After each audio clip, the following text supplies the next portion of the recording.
Jai Vishnupad Srila Bhakti Sundar Govinda Dev Goswami Maharaj Ki Jai. Jai Vishnupad Srila Bhakti Rakak Sridhar Dev Goswami Maharaj Ki Jai. Bhagavan Srila Bhakti Siddhanta Saraswati Thakur Ki Jai.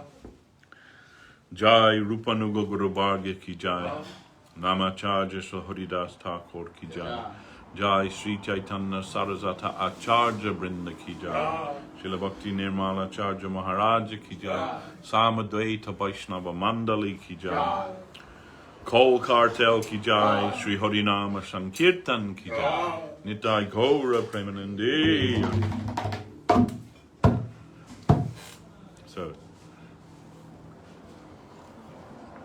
we are broadcasting live from the East London branch of Sri Chaitanya Saraswat Math with our first broadcast here and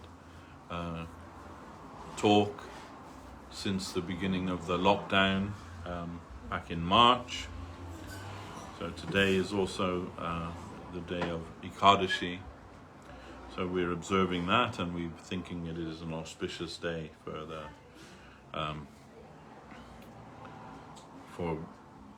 the chanting the glories of the Lord and His devotees. Actually, our mission is for that. Our mission is for broadcasting the glories of Rupa and Raghunath, and the conception of Sri Chaitanya Mahaprabhu that has been broadcast all over the world through them and their followers, down to the present day, to our Guru Padma, Srila Bhakti Rakak Sridhar Dev Goswami Maharaj, to the world-renowned preacher of the Krishna conception, Om Vishnupad A.C. Bhaktivedanta Swami Maharaj Prabhupada, and our beloved Guru Dev, Om Vishnupad Bhakti Sundar Govinda Dev Goswami Maharaj, and all of his present day followers. So we begin our broadcast by singing the glories of Sri Guru in the song of Narottam Das Thakur, Sri Guru Charana Padma, which is well known to all of the Gaudiya Vaishnavas, sung daily in glorification of Sri Guru. So Sri Guru is, we heard from Guru Maharaj, that we should not conceive of Sri Guru merely as a physical person, but rather, Guru Maharaj said, the Sri Guru is the inspired side of a Vaishnava. And that may come to us in many ways. In Srimad Bhagavatam we see that the sages, they are seeing all of the elements also as their Guru. But specifically for the disciple, the Guru appears in the form of a person. That is the Mahanta Guru. Mahanta Guru. And as well as Mahanta Guru, there is the Chaitya Guru, the Antarjami, the indwelling Lord within the heart. But while we are conditioned, we are not able to perceive the Guru within the heart, or rather we mistake the thoughts of our mind generated from this material plane to be the voice of Sri Guru, and therefore we make all kinds of mistakes in our practice of Krishna consciousness. We should try to understand how Sri Guru is represented in so many ways, but specifically through the Mahanta, or the Guru who appears to us in the form of a Vaishnava. Now that is Krishna's grace upon us, that as he knows fully well that we are unable to perceive the presence of the Lord within our heart, what to speak of the dictation from the Lord within the heart. Therefore, we have to take that dictation from his agent, and that is reliable, the reliable source. The Vaishnava is the reliable source of Dibya Gyan in this material world, in this plane of misconception, we find the conception of divinity most wonderfully expressed through the heart of a Vaishnava. So we are reminded of the story from the Veda, where when the Vaishnava came to the temple, and the priest who was worshipping the deity, he pretended that he hadn't noticed that the Vaishnava had come, because he is thinking, that will interrupt my service to the deity, and the Lord is present in his form as Archa Vigraha, and to neglect him to go and serve a man, that will be offense. But actually the opposite was true. The truth was that although he rightly conceived of the Lord within the Archa Vigraha form, he neglected to see that the presence of the Lord within his devotee, and therefore he was unable to properly attend to that devotee. So we heard from Guru Maharaj, when the Vaishnava comes, we should, if we are engaged in the service of our deity, we should take permission from the deity and go and attend to the Vaishnava, and then later come and resume our service to the deity, so that we will not risk the offense of neglecting Sri Gurudev, Sri Vaishnava. Now this is Guru Maharaj told us when he first came to the Gaudiya Mott. Then they were the mott was the temple was in a rented house in Alta Danga in Calcutta, and Guru Maharaj said that he observed that the deity of Mahaprabhu was on the ground floor, like exposed to the road, so people from the road could see the deity, and the priest was there. And Srila Bhaktisiddhanta Saraswati Thakur, he was living in a room up on the first floor. So then when Guru Maharaj came, he could not quite understand this idea. So then he said to the priest, like you can say in a chastising way, he mentioned to the priest there, "Oh, what is this? Is the deity of Mahaprabhu just wood? That you leave him here exposed to the elements, and your teacher living up safe on the first floor? What is this?" And the devotee, the pujari there, he rebuked Guru Maharaj. "No, it is true that the Lord is fully present in his Archa Vigraha form, the form of the deity. But our conception is that the Lord is more present in the heart of the devotee. Because the deity is passive, and the Vaishnava is dynamic.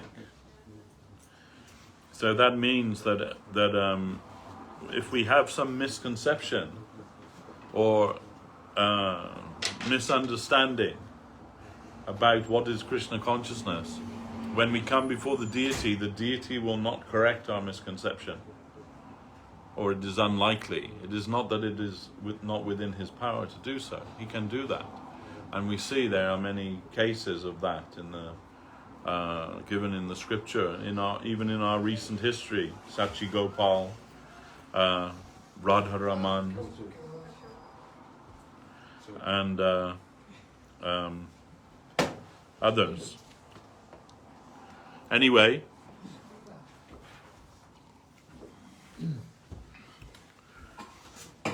Mahaprabhu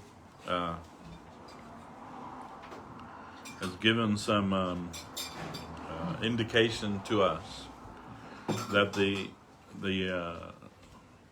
eye with which to see the Lord is acquiring that the proper eye or the proper vision to see the Lord, that is more important than the worship of the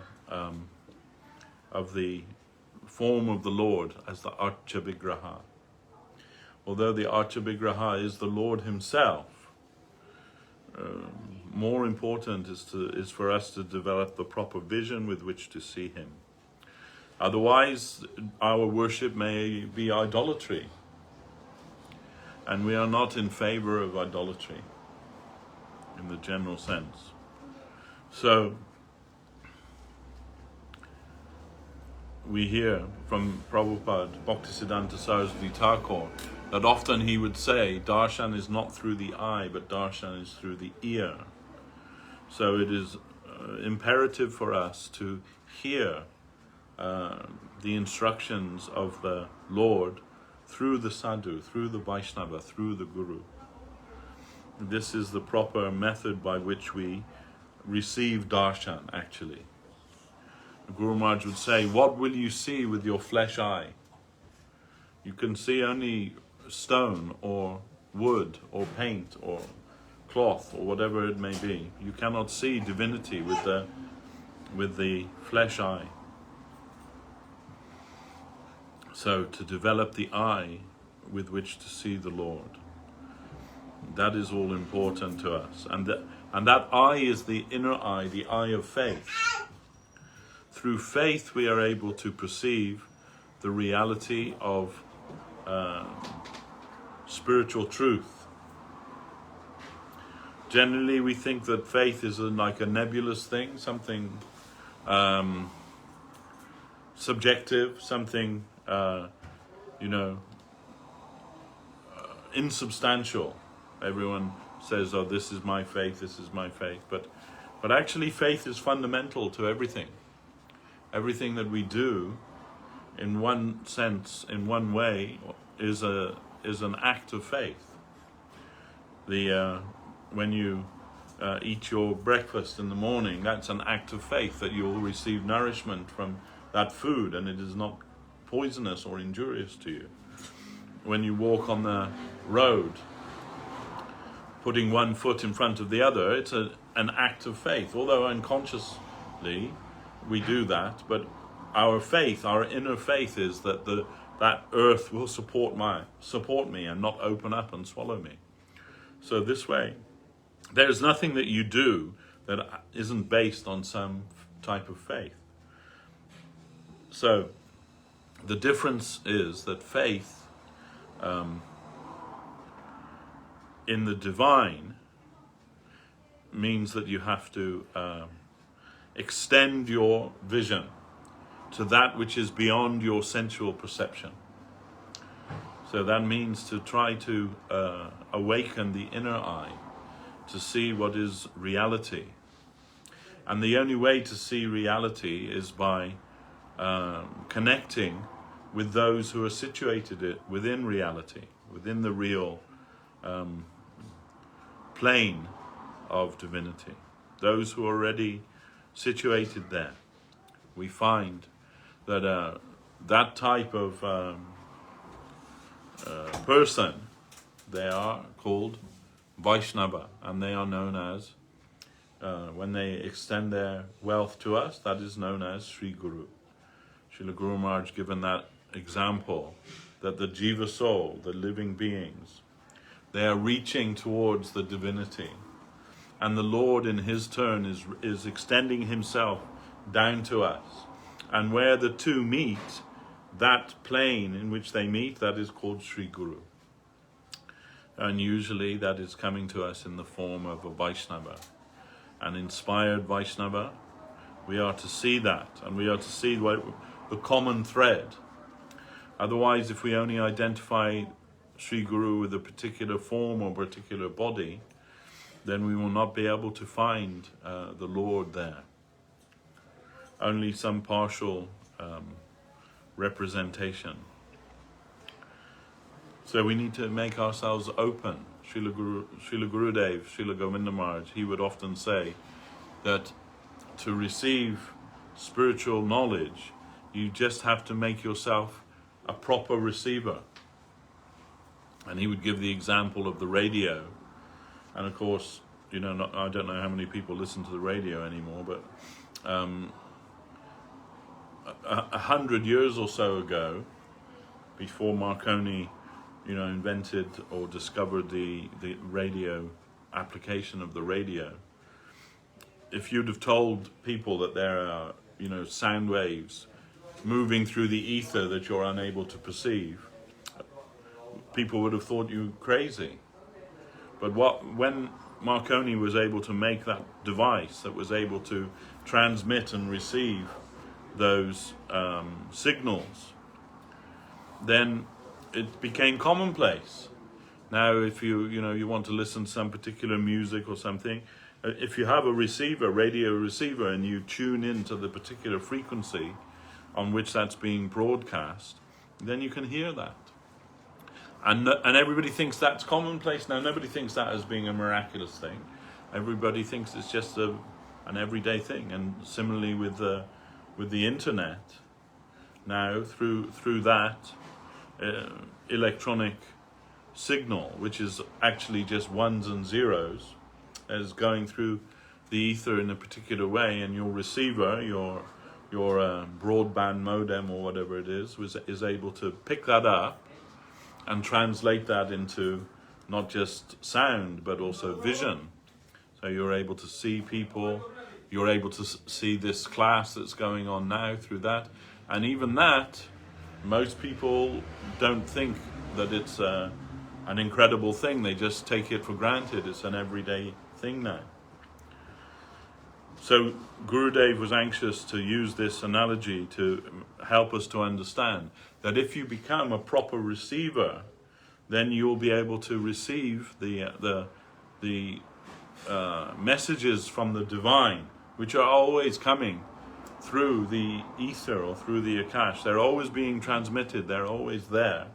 We just have to make ourselves a proper receiver of that. And how to become a proper receiver of that? That is the process of sadhana bhakti. We are to perform sadhana bhakti, but not in a mood of utilization, but rather in a mood of service and surrender.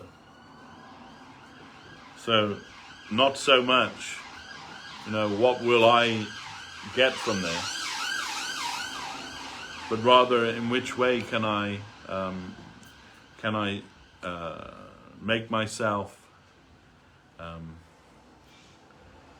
useful to that plane, make myself to be utilized by that plane. And that's the whole key to spiritual awakenment, is to make ourselves open to the dictation from the absolute plane. And that is not a forced thing. It is not a painful thing. It is a natural and beautiful thing. Only while we are still laboring under the material conception, then the practice of spiritual life is a little painful to us. A little painful to us. It means we are not at the stage where we actually like to chant Harinam, or to hear the glories of the Lord, or to engage in the service of the Lord. But we understand that it is the most necessary thing for our upliftment.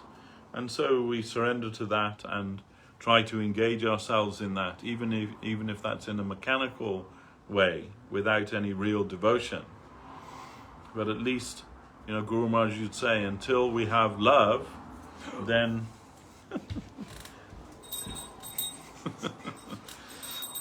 that until we have love for the Lord, then we have to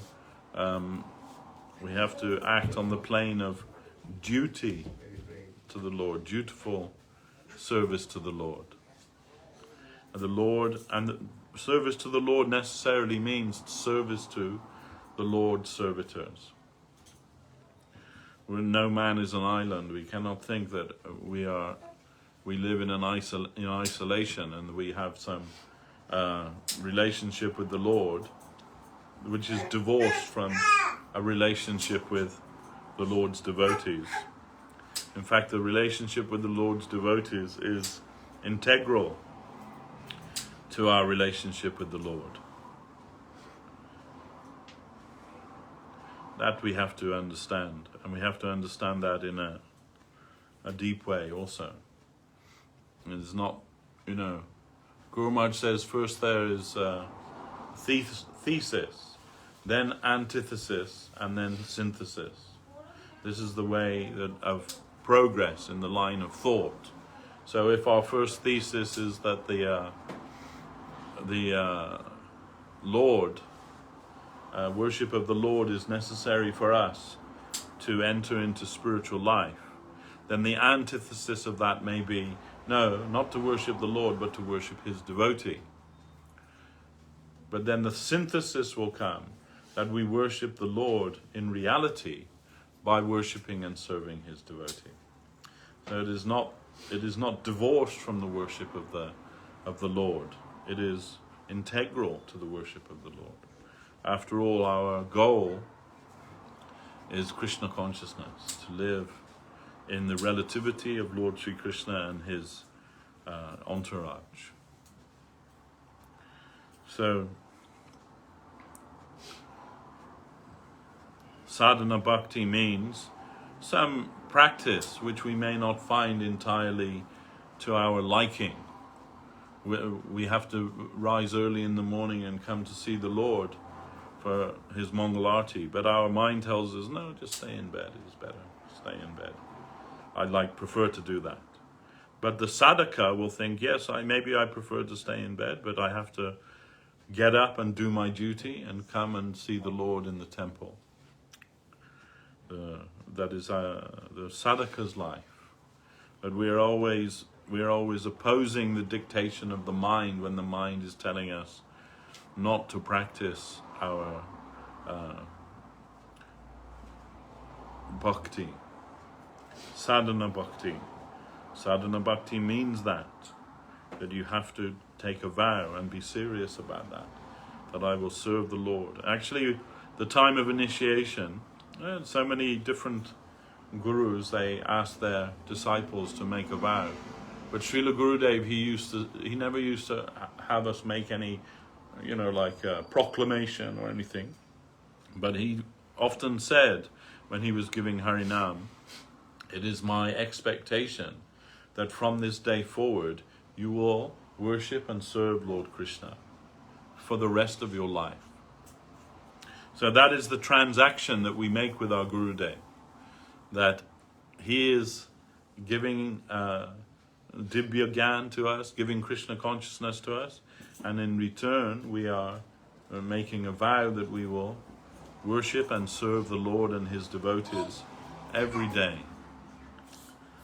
And even when that becomes difficult for us, we have to continue with that practice. And the way to be you have to take her from there. Come on, go.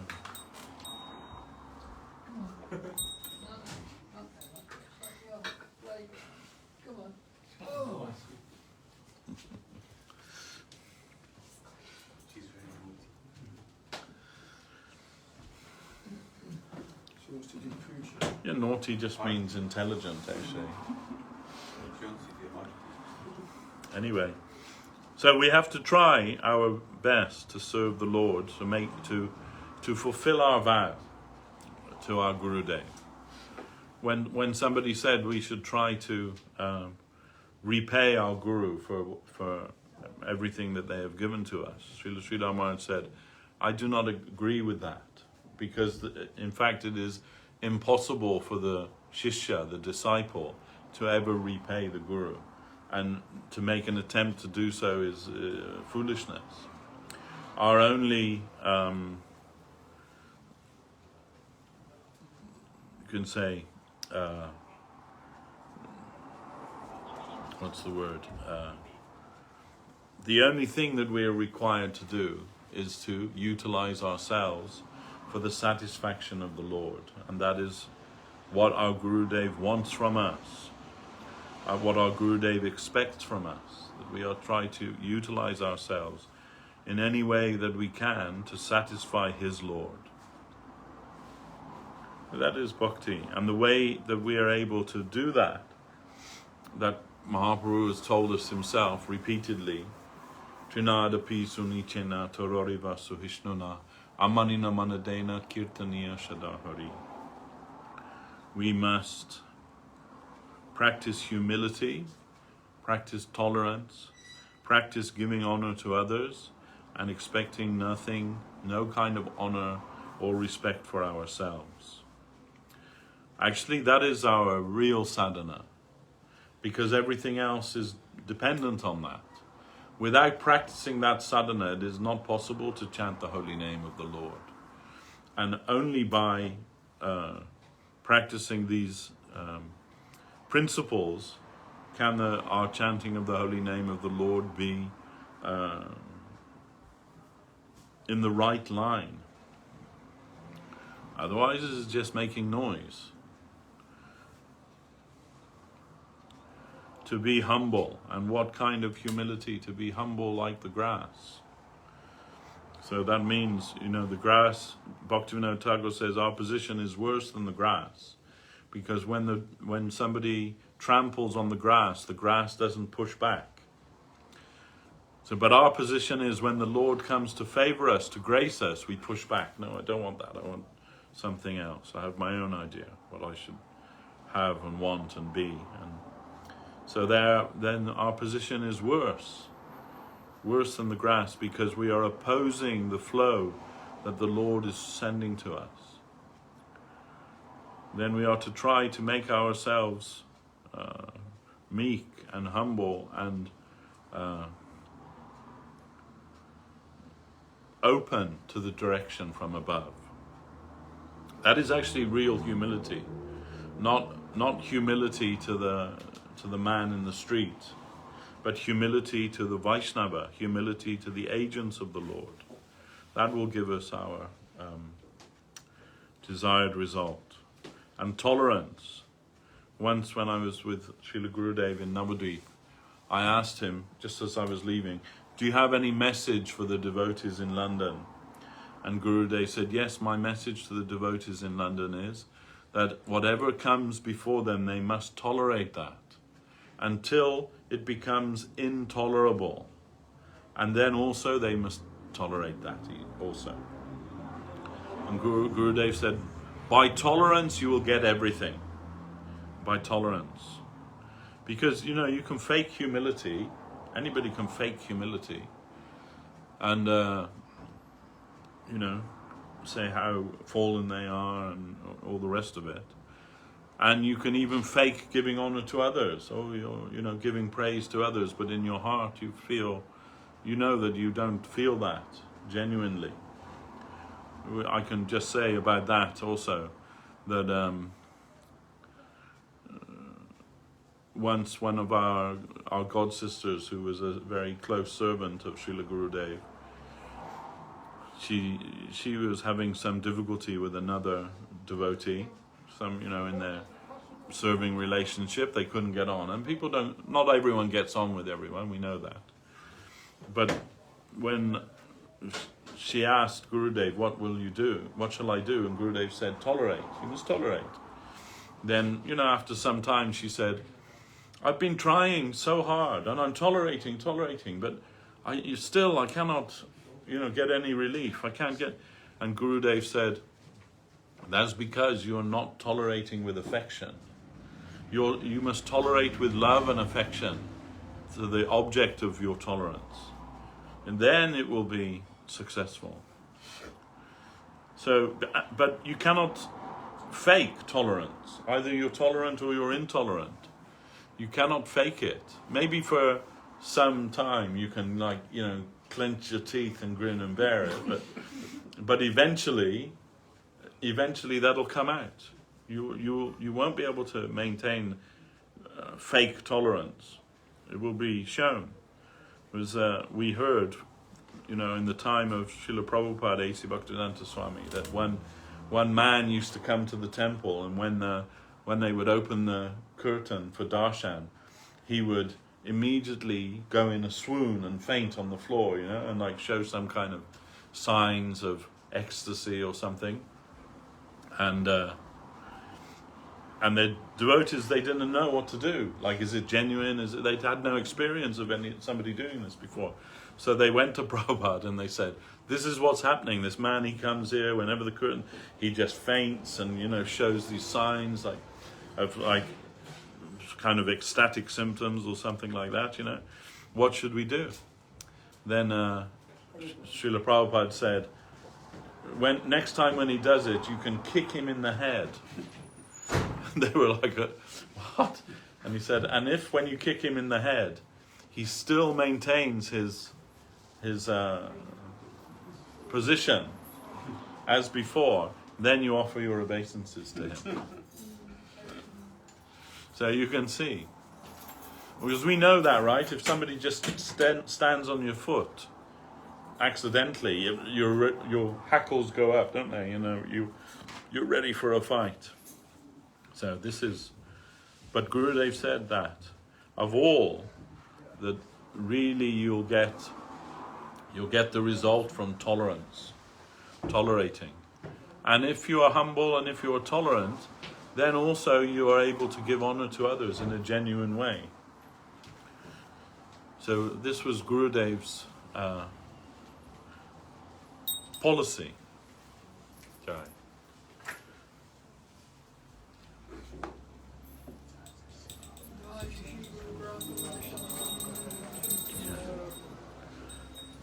This was Gurudev's policy. Often he would say, my religion is finding fault with myself.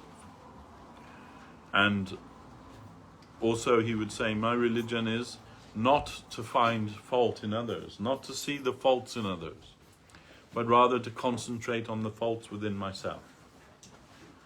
So,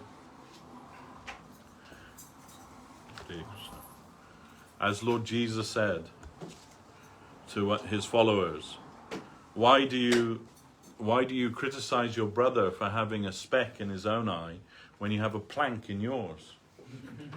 So this is the case, right? So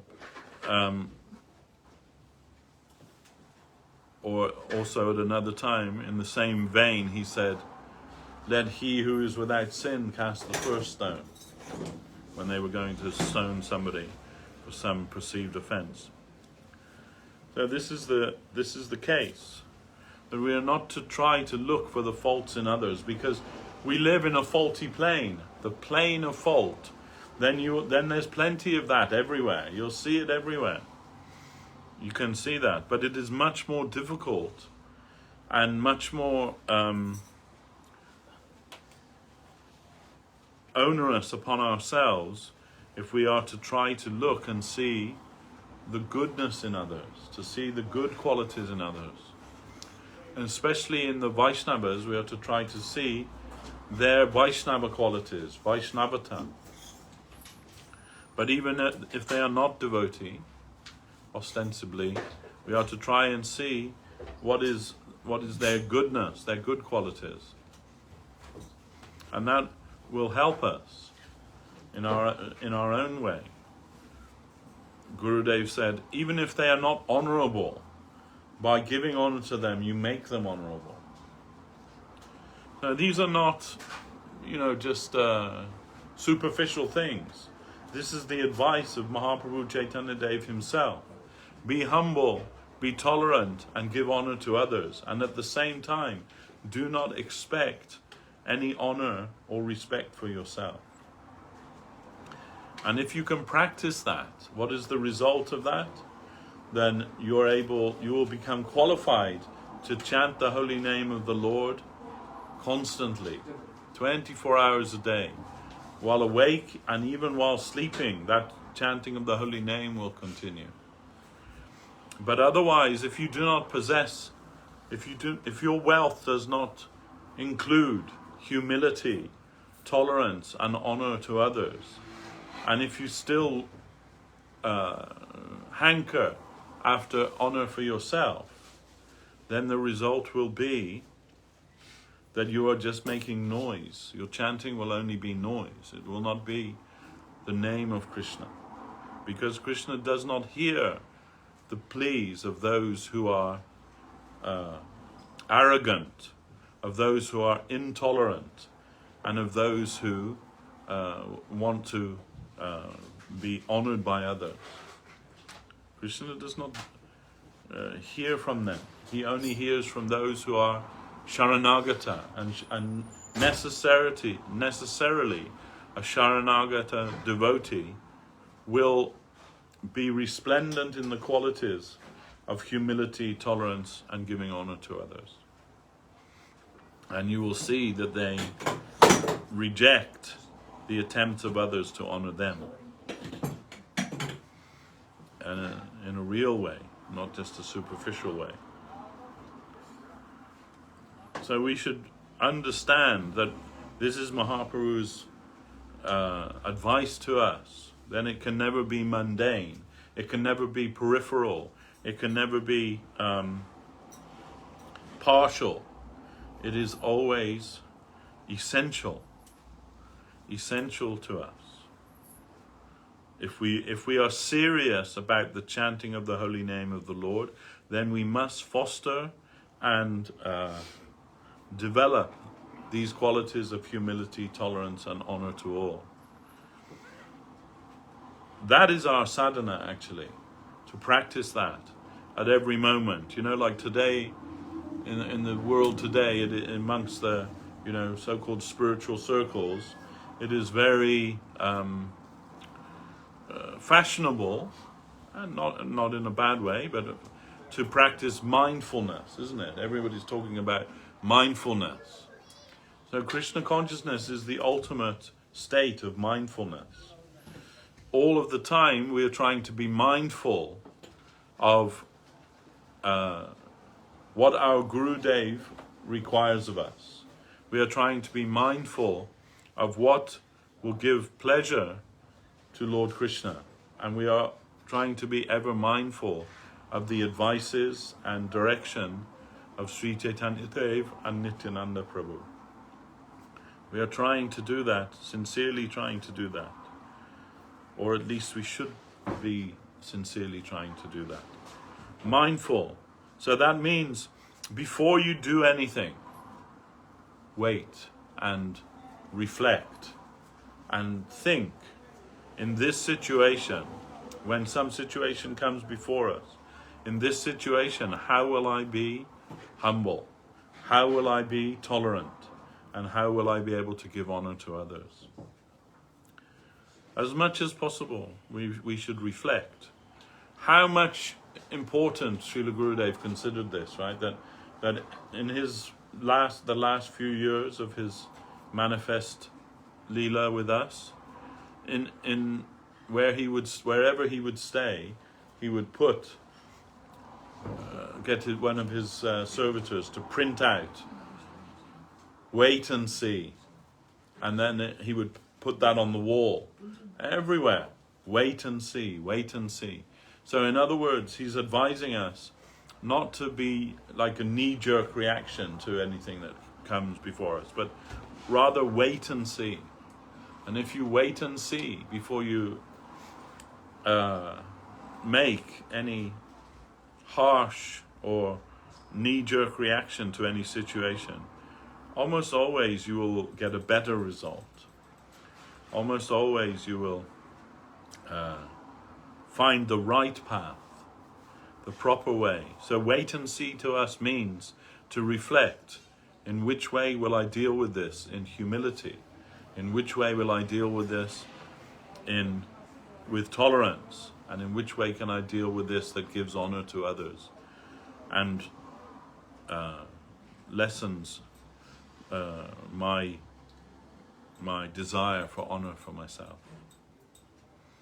Because that's the obstacle to our achieving Krishna consciousness is our ego. The ego is basically the embodiment of arrogance and intolerance and the desire for wanting recognition and honor and respect for ourselves.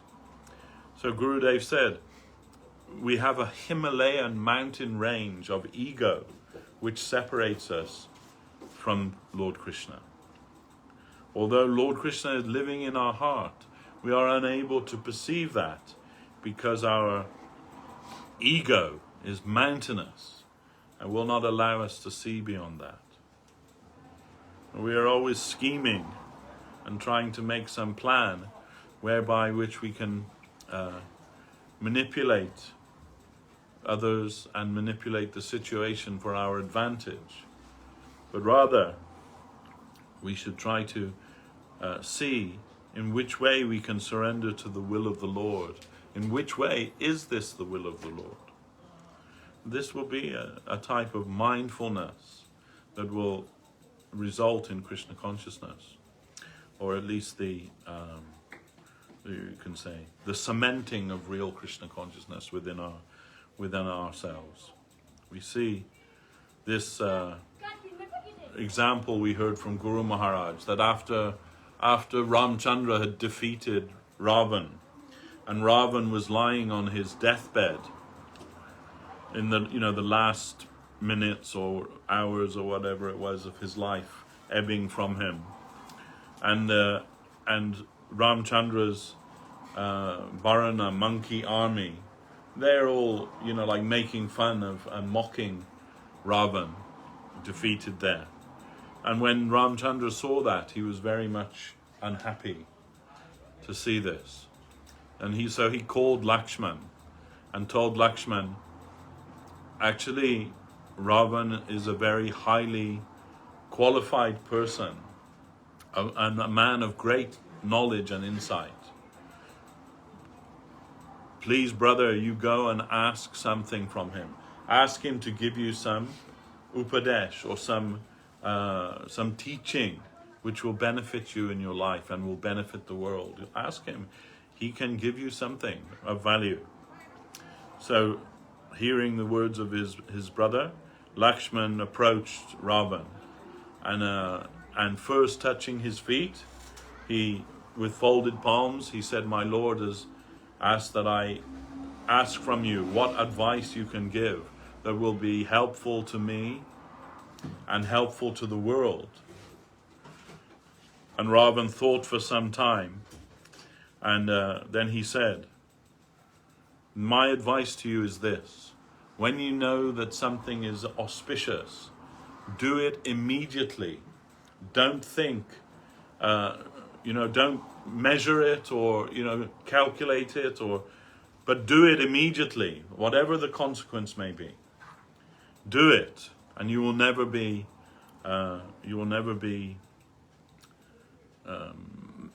mistaken. You cowed down if you do that. If you know it to be holy and auspicious, do that. And if something you know to be wrong comes within you, do everything you can to not do that. Do everything that within your power to stop you doing that." He said, "Because I didn't follow this advice, my life is ruined, and here I am in the end, defeated and on the death's door." How was that? When my sister Surpanak, she came to me and she said, "These two princes living in the jungle, they have destroyed your brothers Ka and Dushana and completely obliterated their armies of powerful Rakshasa warriors. And they've cut off my nose and ears and left me like hideously deformed. You should revenge me," she told to Ravan. And Ravan, when he heard that, he thought, my brothers were so powerful, so mighty, that no ordinary mortal men could defeat them. And these two young boys, these two young princes, barely out of their teens, they not only defeated them, destroyed them and their whole armies. Then he said, I realized that that must be Nara Narayan. It must be the Lord himself. And my immediate thinking was, let me go and surrender at their lotus feet. But I hesitated in doing that. And and listen to bad advice of others. And instead of going and surrendering at the lotus feet of the Lord, I became the arch enemy of the Lord. And now you see the result of that. And also, Surpanak at that time, she told me, that prince, he has a very beautiful wife and she would be very suitable for you. And immediately I knew that this was wrong. And not only that, my own father told me, don't do that. Don't go after another man's wife. Don't do it, or you will be forever, your infamy will be forever. You are a great hero amongst our people, a mighty warrior. But if you do this, your fame will be reduced to infamy, and your name will forever be scorned in the history of the world. Please, my son, don't do this. And not only my father, but all of my advisors, they said, no, don't do that. But I was so overcome by lust when I saw the beautiful form of Sita Devi that I could not listen to that advice. And kidnapped her, and you know the rest is history. And here you see, this is my fate now. So please hear this instruction. When you know it to be good and auspicious, do it immediately without a second thought. And when you know it to be bad and wrong and unholy, restrain yourself and do whatever you have to do not to do that thing. And you will be victorious in life. Otherwise you will be totally defeated. So here we see a great lesson for everyone. You know, nowadays everybody is encouraged, like just go for it. Whatever you want, just go for it. Go after it. If you want it strongly enough, you'll get it. You'll be successful. But this is not the sober person's mentality. This is not the spiritual man's mentality. The spiritual person will consider carefully and think, what will be the good of this? What will be the outcome of this? Is it good? Is it bad? Is it necessary? Is it auspicious? All of these things. So they're encapsulated in one phrase: wait and see. This was our Gurudev's response: wait and see. And I know also in my own life, when I've tried to follow that, often that any problem, it rectifies itself. If you wait and see, you'll see the solution comes without you even becoming involved in it. Sometimes that will happen. There's always good advice. Wait and see. Don't rush in. And as Guru Maharaj used to say, fools rush in where angels fear to tread. So, bhakti, the path of bhakti, the path of uttama bhakti, the path of the worship of the divine couple in Vrindavan, it is always the path of caution. We are always to approach with caution and not headlong without considering.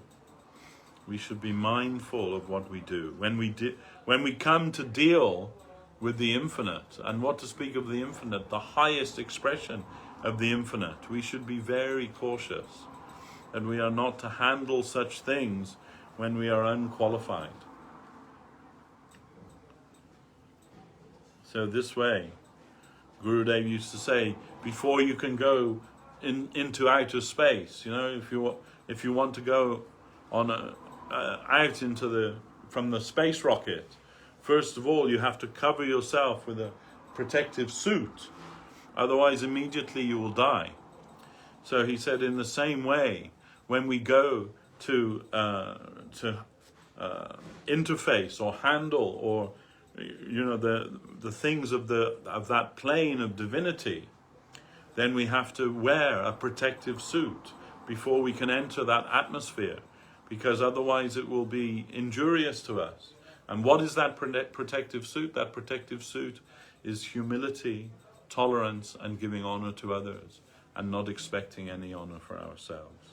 That is our spacesuit, if you like, which will allow us to walk in the plane of the gods, not just the gods with a small g, but the God with a capital G.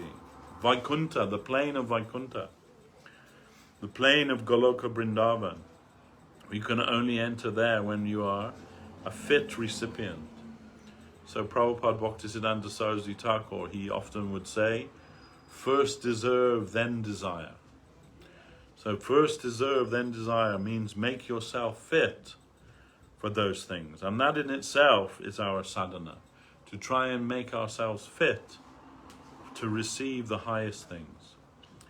They are, in one sense, they are our birthright, because we are by nature spiritual. But first of all, we have to make ourselves fit for that. That means to follow the path of sadhana bhakti. And the biggest part of sadhana bhakti is anartha nibriti. Anartha means the unwanted things within us. And nibriti means to do away with those. So Guru Maharaj says that from the path, beginning of anartha nibriti is after bhajana kriya. Bhajana kriya means to serve the Lord under the direction of a Vaishnava. That is where real spiritual life begins. And when that begins, then that process of anartha nibriti begins. And after anartha nibriti, then comes nishtha. Nishtha is the firm faith. It is more than just, faith, or I have faith in Lord Krishna, but firm faith. Nishtha means that nothing else can enter your consciousness that is not Krishna, that is not related to Krishna. No selfish desire can enter into your consciousness when you reach the plane of nishtha. And that is also still a long way from bhav and prema. Guru Maharaj used to say, nishtha, nothing. Nishtha is nothing. But the gap between bhajana kriya and nishtha, through that anartha nibriti, that's the biggest part of our spiritual practice, the anartha nibriti.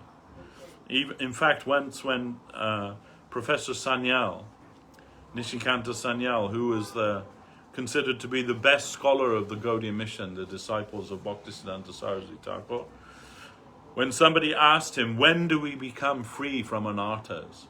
After reflecting on this question, he said, never. You can never be free from anartha. And what is the proof of that? The proof is that the higher Vaishnavas, they never consider themselves, now I'm perfect, now I'm free. They're always seeing deeper and deeper levels of anartha within them. Guru Maharaj said, if you think you're free from anarthas and that you've got it, then you have deceived yourself. You are very far away from that. So, there's a Roman philosopher, whose name I always forget, but he said, the greatest fault of all is to think that you have none. This is the greatest fault of all. So, at least we should acknowledge, and we are an ocean of faults, every one of us, full of faults. But there is hope, and that hope is through the chanting of the holy name of the Lord with humility, tolerance, and honor to all, and expecting no respect or honor for ourselves, we may fortuitously awaken that consciousness of Krishna, which in itself allows the Shuddhanam, the pure name of the Lord, to reside within our heart. Gurudev would say, to make your heart his living place and your tongue his dancing place. That is our aspiration. And when that becomes the reality, then everything is finished for this material world. Nothing will entice you to embrace the illusion of this material world again. That is nishtha. But nishtha is a long way from bhav and prema, which are the highest attainments. Nishtha, then Ashakti, then Ruchi, then and there are so many things. There's given in Sanatan Shiksha and Chaitanya Charitamrita, these teachings. These teachings which Guru Maharaj says that deals the death blow to the Sahajias. The Sahajias who think they can get Krishna very easily, that think that Krishna is like a sweet ball, like a rasagula that they can enjoy. No. You have to climb step by step to reach the top of the mountain. So this is the process of Krishna consciousness, but it is all based on the practice of humility. And I say the practice because it doesn't come natural to us. To be humble doesn't come natural to us. Our natural state is to be always on the defense, always to be asserting our own self. That's because that's become like an inbuilt defense mechanism, because we know that in this world, if you're a little humble, people will take advantage of you as much as they can. But we are not concerned with them. We are concerned with being humble to the Vaishnava. And tolerance is also not in our nature. We are intolerant. We're intolerant of the smallest thing which disturbs our little way that we are making for ourselves, our little comfortable situation, the smallest thing that disturbs us. A few weeks ago we were sitting downstairs, so 2 or 3 flies flying about there. Intolerable. Somebody had to get the vapor strip out and we have to kill them. We can't tolerate 2 or 3 flies. We have to kill them. What is that? That's not to like single out anybody, but we have that nature within us that we are intolerant of everything. We're intolerant of everything. And then to give honor to others, we hate that. When we hear somebody else being glorified, we hate that when we hear that. Why are they giving glorification to... Don't they know who I am? Don't they know what I've done? Don't they know who my father is? Don't they know what my qualifications are? Whatever it may be. We don't like that. In fact, we love to see people fail. As a culture, we love to see people fail. That's why the biggest selling newspapers are all about scandal and gossip. The people that they built up yesterday, they're smashing them down today, and everybody's relishing it. Oh, they were our hero yesterday, and now we see they're just fallible like the rest of us, and we hate them for it. And it gives us pleasure. It gives us some kind of a perverse pleasure. And all the time we're thinking, and we are the worthy person who should be glorified and who should be honored and respected. And everyone sees that. And you see teenagers fighting. You're disrespecting me. You're disrespecting my family. You see this a lot in the culture today, in the modern culture today. But where did we gain this qualification that we have to be respected by everybody? The Vaishnava naturally gives respect to all, but they do not require any respect for themselves, because genuinely they consider themselves to be the servant of the servant of the servant's servant. They are not thinking, I am to be served. They are thinking, I am to serve. Guru Maharaj said when he was writing his commentary on Bhakti Rasamrita Sindhu by Rupa Goswami, he said, I came across one verse in there that Rupa Goswami had given, and in that verse, one devotee, he's expressing some type of feeling or sentiment, and he's saying, only I will serve. Only I will serve. And when the others come, Baladev, Uddhava, all the others, I will not allow them to serve. Only I will serve. And when Guru Maharaj read that, he said, I thought, is this some type of arrogance that the devotee is showing here? Then he discussed with his god brothers this, and he said, by the mercy of Prabhupada, this realization came to me, that what he is saying is, no, only I am to serve, and I am to serve all. I'm not to prevent everyone else from serving, But if Baladev comes, he is also to be served by me. If Uddhav comes, he is to be served by me. Lakshmi, all of them who are the servitors of the Lord. But in my relationship with them, I am to serve them. I am to serve all of them. This was, before we were able to find the temple, new temple, then my oldest daughter, she was a small girl then, and she saw that I'm always thinking like, where is the temple? How will we get the temple? All the time, and one day she said to me, "But Dad, isn't it true that in Vrindavan all the trees are kalpa briksha? They're desire fulfilling trees?" I said, "Yes, it's true." She said, "Then just go to Vrindavan and pray to the trees to give you the money to build a temple. Can't you do that?" And she was like really serious about it. And I said, "Oh no, I can't do that." And I told Gurudev this. I told Srila Govinda Maharaj, and he was like, "Oh really?" She said that. I said, "Yes." And he said to me, "But what was your answer to her?" And I said, "My answer was that I am not of a status that they will hear my prayer. I am not like elevated enough that they will listen to my prayer."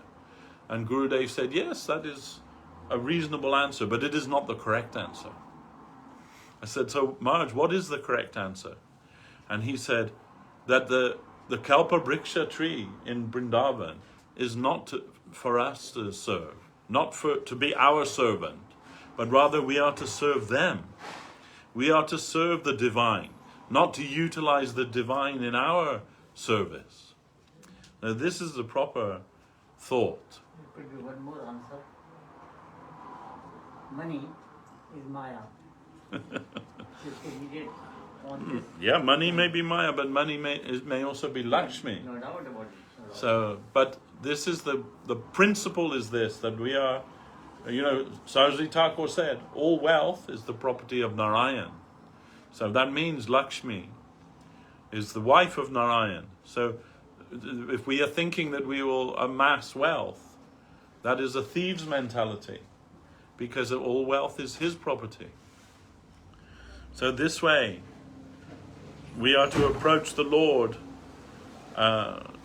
with a humble attitude and a serving attitude.